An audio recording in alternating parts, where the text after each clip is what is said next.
We flew down to Memphis for a weekend trip. Good food, live music, and a chance to explore the city.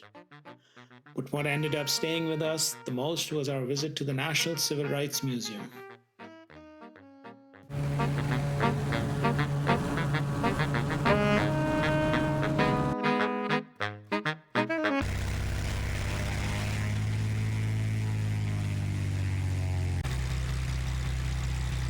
Michigan 39 November, turn left heading 230, runway 28 right, clear for takeoff.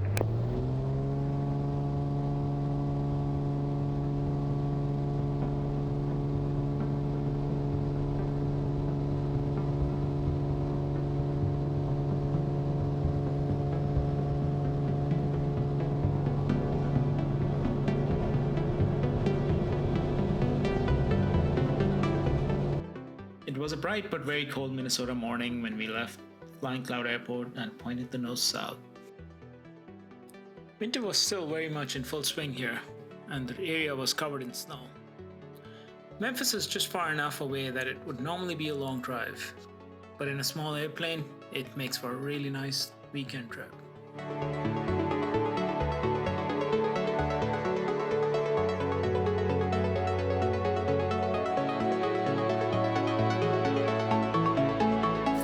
Was smooth and uneventful, which honestly is exactly what you want on a cross-country flight.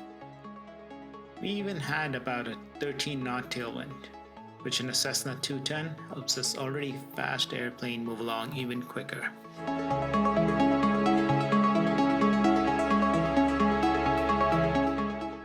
One of the things I always enjoy on trips like this is watching the landscape slowly change. We started over snow-covered Minnesota, but the further south we flew, the snow gradually disappeared and the brown farmland started to take over. It's a small detail. From the air, you really notice how the seasons change as you travel.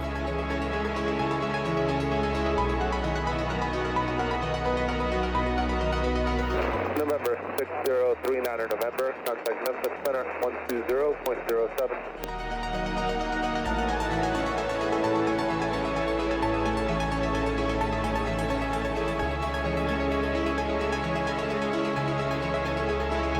Turn 6039 November, Avalanche Tower, enter left downwind, runway 36. A couple of hours later, we were descending into Olive Branch Airport, which sits just outside Memphis. It's a really convenient airport for visiting the city, and the approach was nice and straightforward.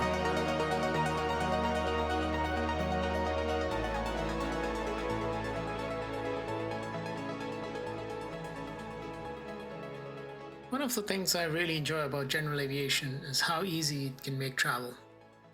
The FBO already had our rental car waiting for us, so within a few minutes we went from shutting down the airplane to driving into the city.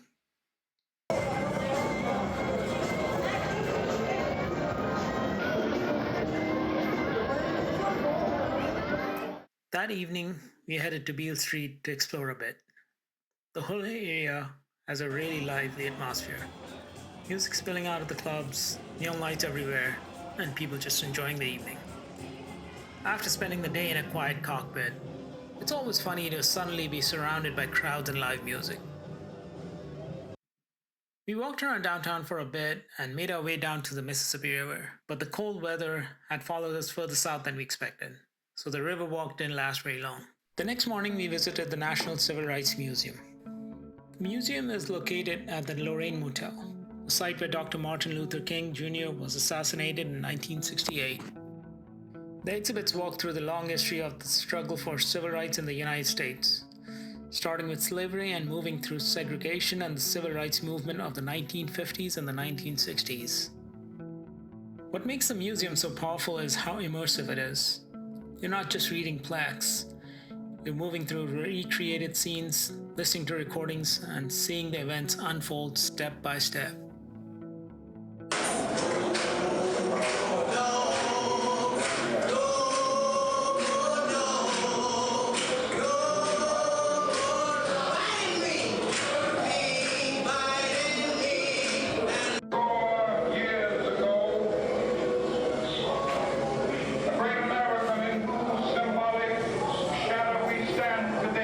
It's an incredibly educational experience and honestly a very moving one as well. As immigrants, it's hard not to reflect on the broader themes of equality and opportunity while walking through that history.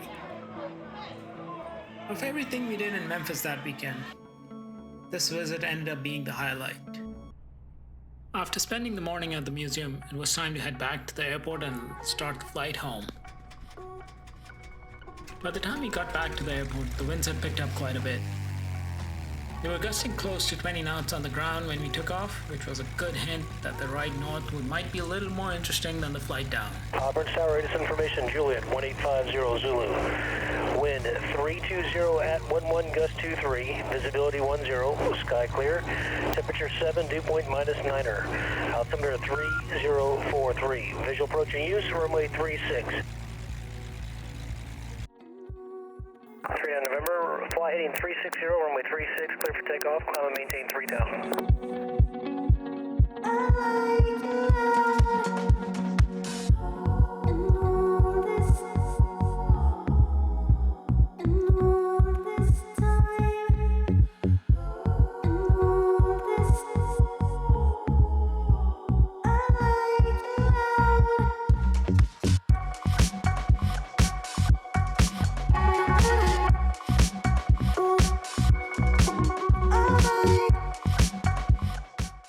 Attention all aircraft, light to moderate turbulence reported below 6,000 feet in the Memphis area, and low-level wind shear gains and losses of up to 15 knots have been reported at International.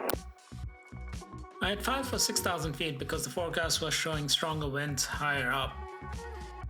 Even at 6,000 feet though, we were seeing about 40 knots headwind along with some pretty strong turbulence.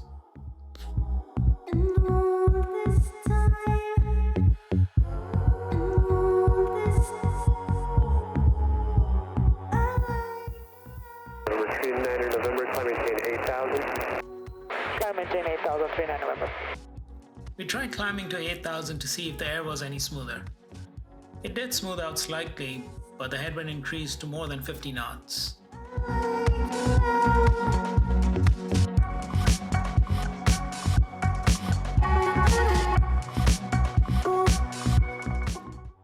Later, we heard another aircraft ahead of us report smooth air at 10,000 feet with about a 40-knot headwind. So we climbed up to 10,000 to give that a try. November 501 Charlie Lima, do you have airspeed or wind indicator? I do. I got right now winds out of 323 at 38 at 10,000 and smooth right here. Roger, thank you.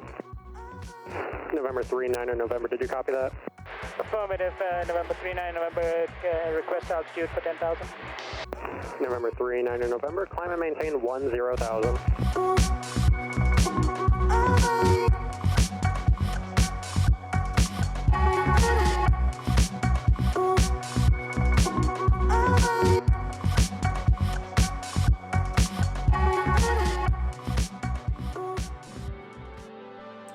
Somewhere along the way, we were treated to a pretty incredible sunset above the clouds.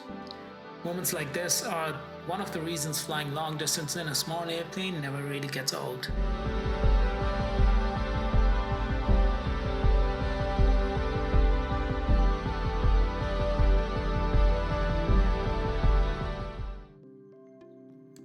About 4.5 hours after leaving Memphis, we were back over Minnesota, this time arriving at night. Flying the tower, November 6039 November, established around 36 inbound for landing. Centurion 6039 November, flying Cloud Tower, runway 36, clear to land. This weekend trip had a little bit of everything. Great flying, a fun city to explore, and a visit to one of the most meaningful historical museums in the country. If you enjoy aviation adventures like this, consider subscribing to Flying Fables. And I'm curious, what historical place has had the biggest impact on you?